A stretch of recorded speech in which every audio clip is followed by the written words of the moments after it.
lot of memories for a lot of people in this audience. Many, many, many CPAC alumni I see in the audience. So we'd like to bring some special guests up that are going to tell you just a little bit short things of what CPAC meant to them, Castle Performing Arts Center. It started off as the Castle Theater Guild, and we have one person from each decade to, it's a long time, to share with us. First, the first show was the Pajama Game. It was produced in the gym, and it was 1963, and from the class of 1963, we have the leading lady, Mr. Bright's first leading lady, Miss Paula Tugler. I'm sorry, I just met her this morning. So she'd come up to the stage, and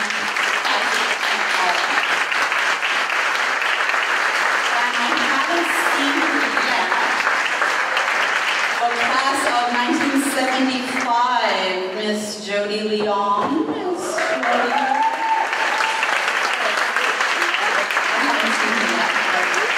And class of 1985, Mr. Chris Slavens.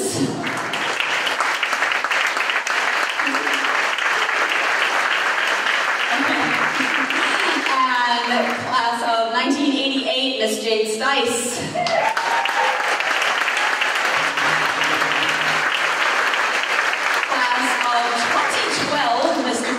Wright, who you just saw in the show this evening. And class of 2020, Mr. Kane'ohe.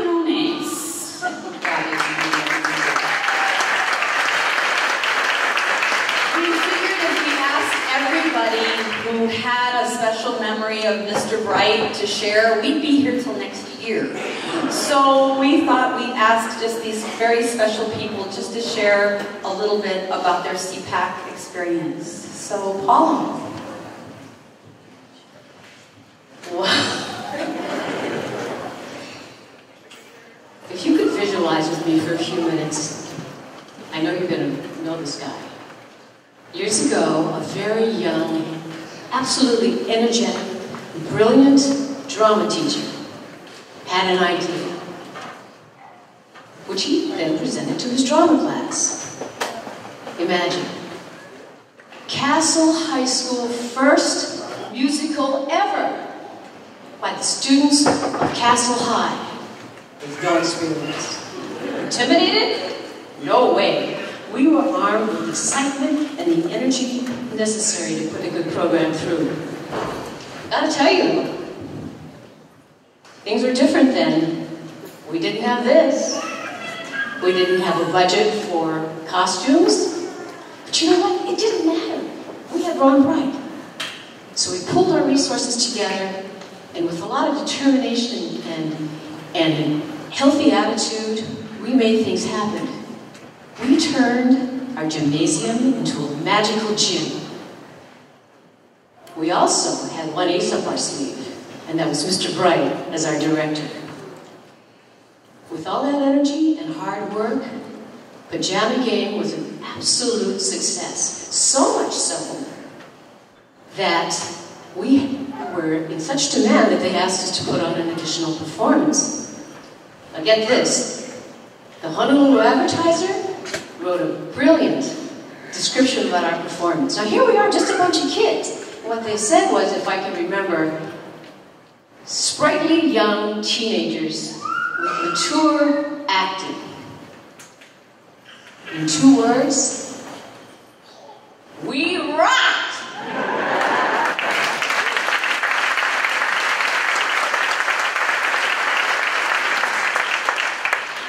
I think all of you who have been blessed with performing for Ron Wright in any theater will remember his face. The support, the love that he felt, those shining eyes, that big smile when he looked at you, that was so powerful. It made us all feel like stars. And because of that, I'm so grateful to have been one of the first in Pajama Game. It's something I will always, always remember. And if I could, just go back in time, I would wish for this. Imagine, April 19, 1963.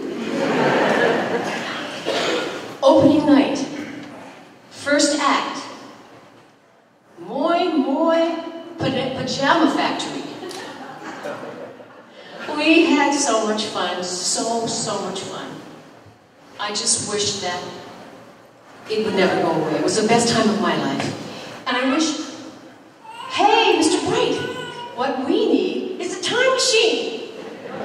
All aboard? Thank you.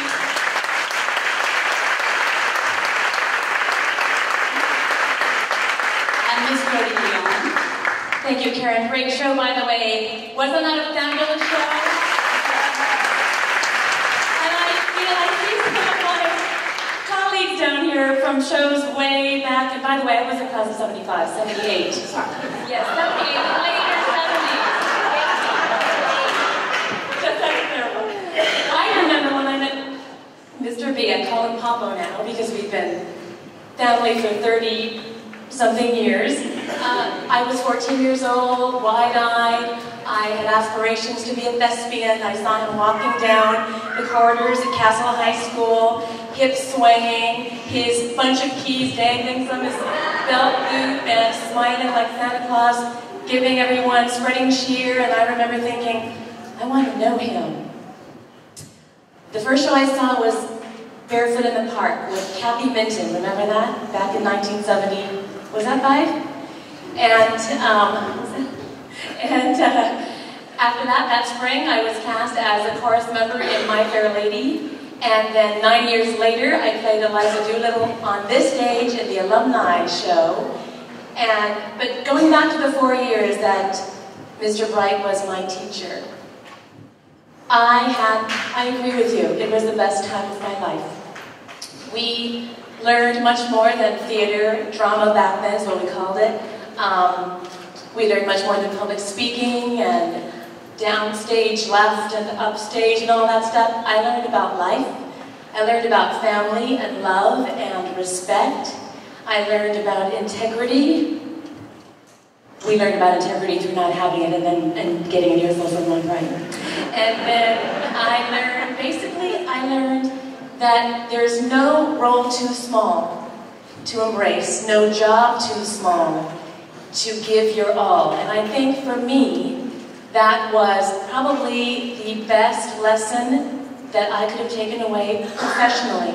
It helped me achieve my professional dreams of becoming a TV news anchor, news reporter, because I learned from Papo. But it also hit Papo and his family, Moped, Moira, his wife, we call her Moped. Ask me later, I'll tell you. They taught me about family. And I think my latest, probably biggest dream realized was because of this family.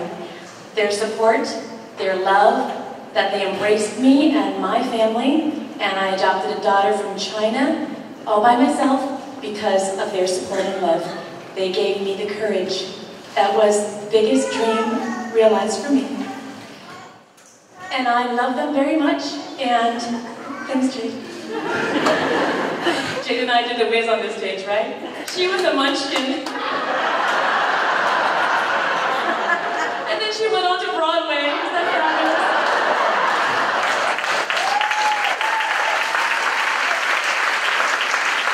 Jade, thanks, everybody.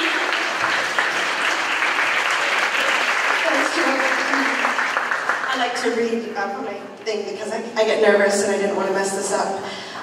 But I was 5 when I sat on the floor of Grant Parker with my sisters, the guy and Perduman, and I remember looking up on stage and just being so awed and amazed by, in particular, one person, and her name is Jody Leon. It's amazing that we're such great friends now, the way the world works. But even then, that inspiration, it focused my life, and I could feel the arts always pulling me. So my journey with Mr. Bright actually began with me working backstage. I worked on the props for a show that my sister was in. And even back then, I knew that what I had to do was important. He made me understand at a very young age that my job was as important as what anybody else was doing on stage. But if you were to ask me one thing that I take away, my one takeaway from Mr. Bright, it would be simply this: excellence. Excellence. Whether you're pushing a set piece across the stage in darkness trying to hit that glow tape mark before the lights come up, whether you are standing 2 rows behind, maybe not the best dancer, but hoping your parents can see you anyway, and still trying to make the mark and do everything right. Excellence. Excellence also meant showing up before rehearsal started to make sure that you took responsibility and you were warmed up and you had your props set and your costumes set where they needed to be. And finally, excellence as we cared for this theater. No feet up on the seats. No eating in the dressing room. Learning to care for this place as if it were our home. So that's the way life is, isn't it? Whatever you do, you should be excellent. Your best effort. And that's something that I hope to pass on to my kids and to anybody that I teach. You don't have to be perfect, but you should always be excellent. Right? Right, Boom?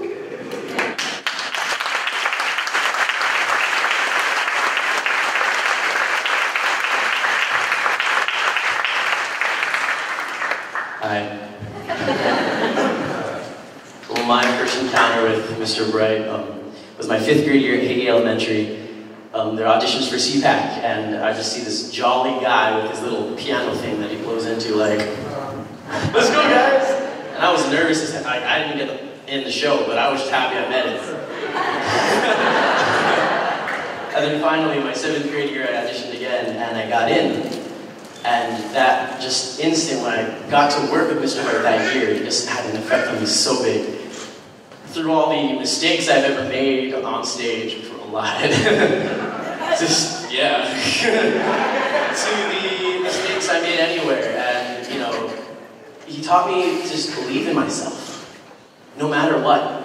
And I've took that with me through life. Many times, like, he believed in me no matter what. Like, I was auditioning for him with shows over at Paleku, and these guys were talented. I was scared.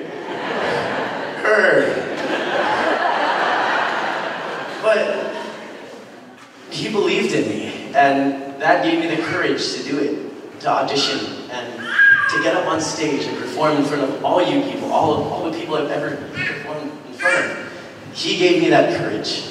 And I just got news that I'm leaving soon, on May 22nd, to go on my mission. And I was scared at first, but I just remembered Mr. Bright teaching me to believe in myself, no matter what. Right from the start, just go, believe in it, and you will always succeed. I have to thank you, Mr. Bright.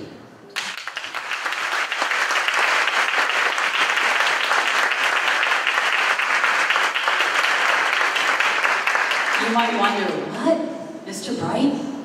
Kane'ohe? Well, this is to show you the legacy you have built, Mr. Bright. Kane'ohe is class of 2020. This building, this program goes on. My first play I saw was in 2007. I was in kindergarten, and it was called Guys and Dolls.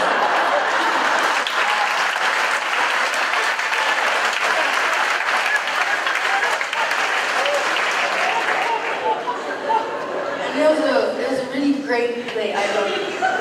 And so, when I went home, I told my mom, Mom, I want to be in CPAC. I want to be on that stage. And every time when I saw Miss Meyer on the stage, I'm like, I'm going to be on that stage one day.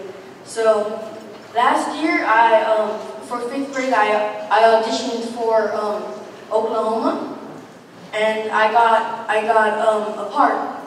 My character was named Judd, and when she told me that I was going to be a character, I was like, oh my God!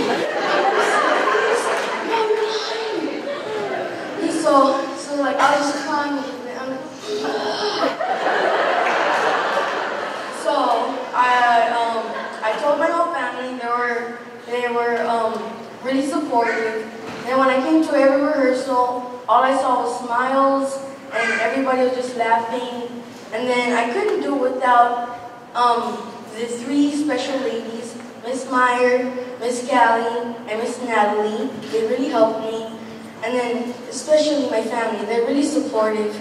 And then my good friend over there, Isaac Scott, he helped me do a lot of stuff.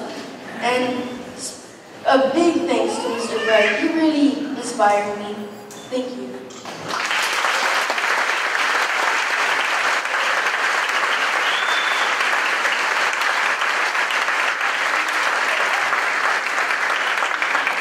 So now we're going to bring up the curtain here.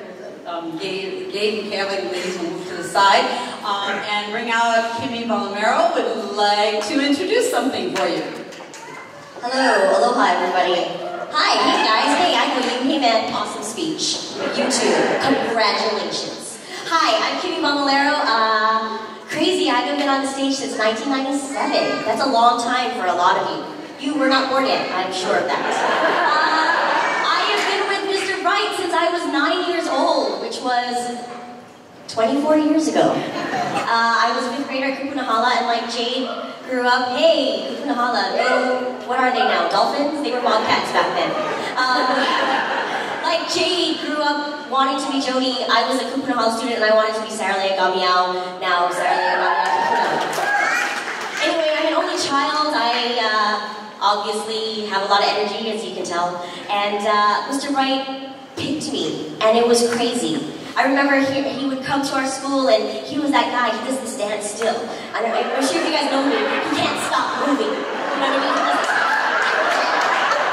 He laughs because it's so true. He does that, right? But I remember him pulling us out one by one to sing a solo. And the song that I sang was Shower Me With Your Love by Circus.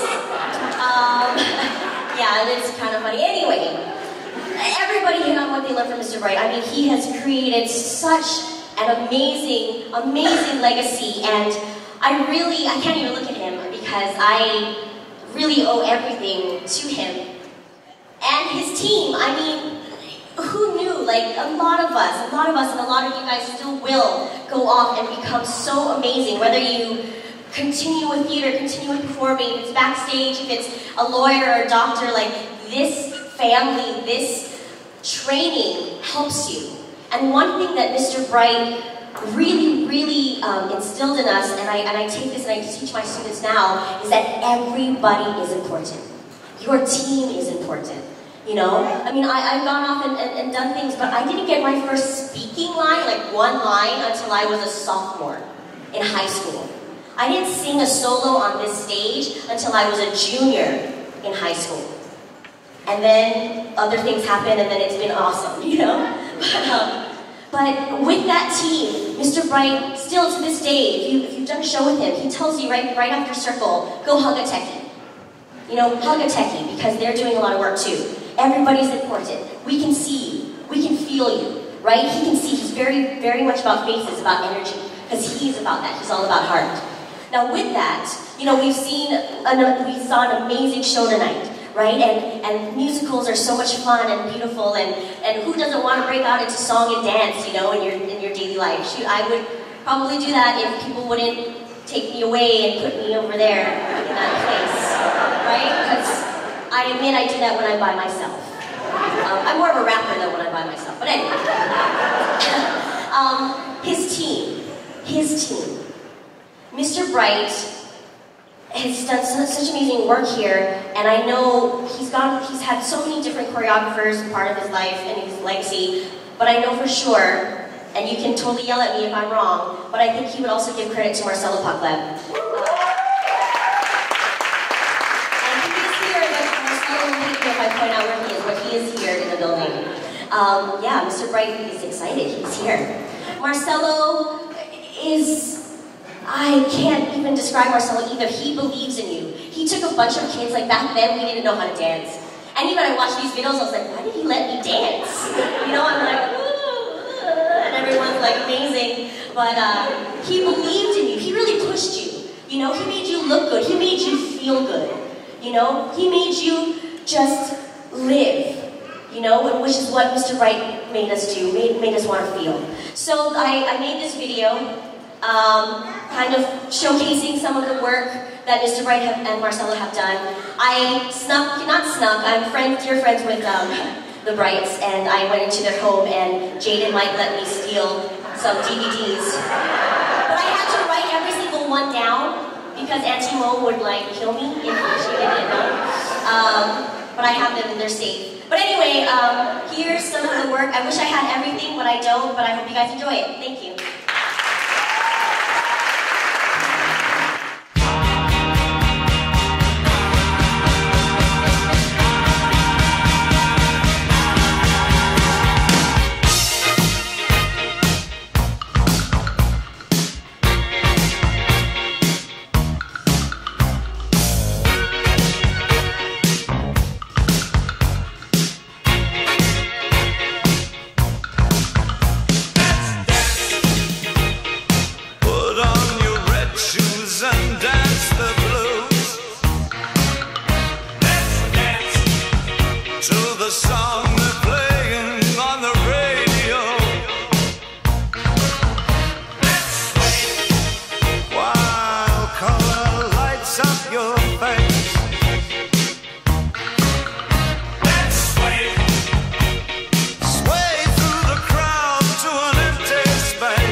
Thing to do here. Mr. Bright, we have a check to present to you, but we need to get you up here to do this. So come, Mr. Bright.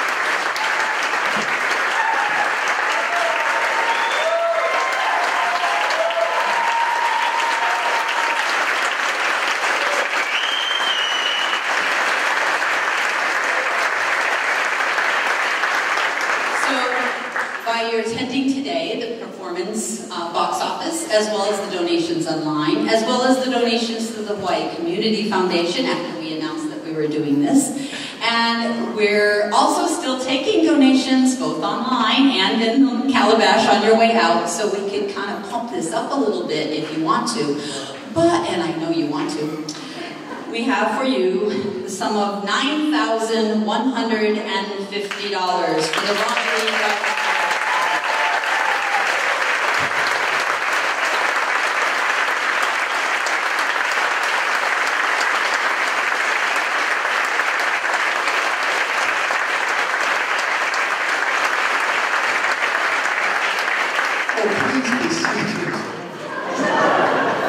Folks, thank you so much. What a joy it was. I just feel so blessed to just see you folks up here on this stage. I mean, when we created this building, we said this is for the kids. And we still have them coming since 1980 when we opened this place. Kids are still traipsing along the stage, and it's just so wonderful to see this happen. I hope it never, ever ends. Thank you for a wonderful show tonight. We were blessed, weren't we blessed?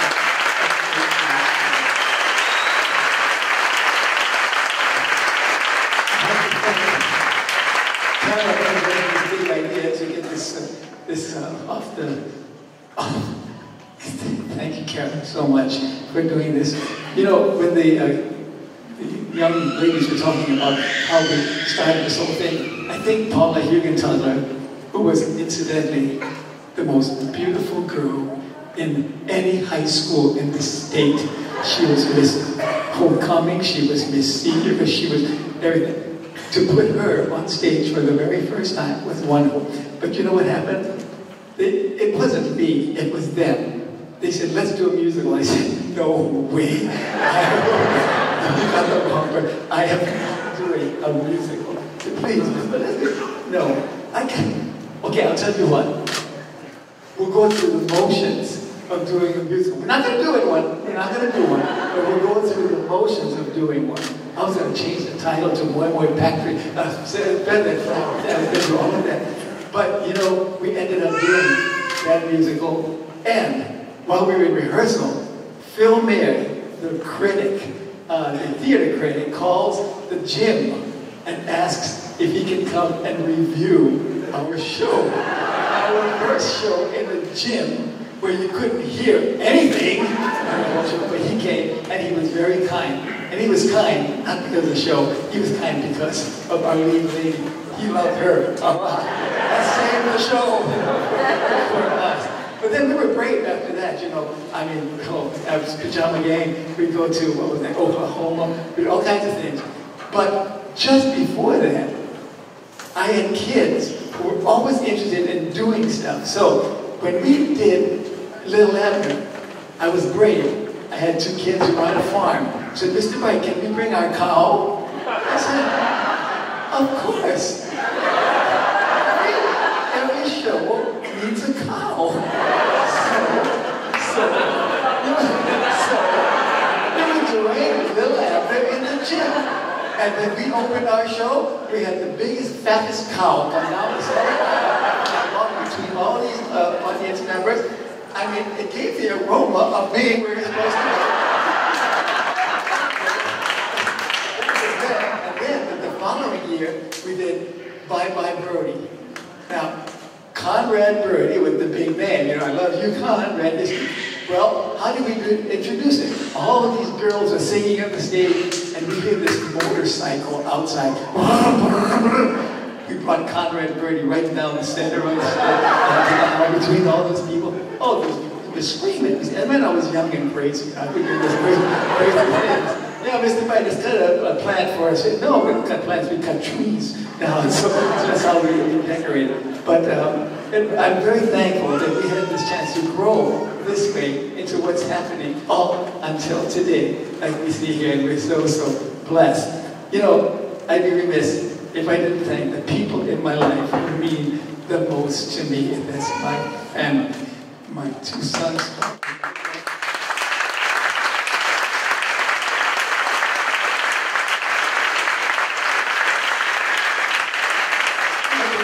My daughter Jody, their spouses, Jade, Linnell, and Lee. But most of all, the woman who stuck by me, let me tell you, do you know of any director who's directed and kept a wife? Well, we're going on 53 years.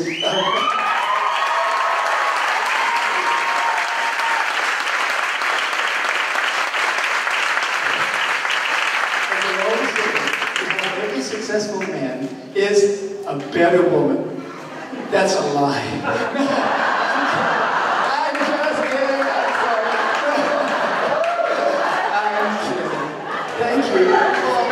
So, thank you all so very much. Thank you for the celebration. Thank you, kids, again. We just love you all. And thank you, Karen.